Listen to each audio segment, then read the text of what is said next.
1992 жылы өзінің жұмысының нәтижесін жариялаған жоғары кеңестің комиссиясы 28-31 жылдары қазақ халқының жартысы қырылып қалды деп көрсетті.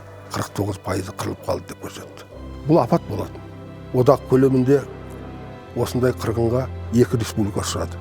Бұл Украина, Қазақстан, сонымен бірге Ресейдің де кейбір облыстары осындай қырғынды ашаршылықты басынан кешірді.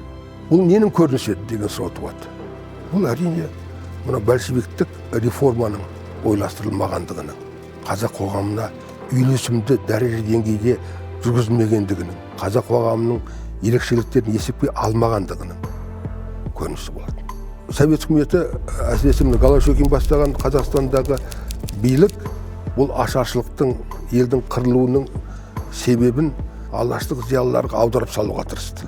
Бұл аштық 30 жылдары қазақ қоғамын құрсауына алған, қазақ қоғамын апатқа әкелген аштықпен бір қатар, тура осы кезде 20 жылдардың соңы 30 жыл бойы репрессия саясаты жүргізілді советтік билік тарапынан.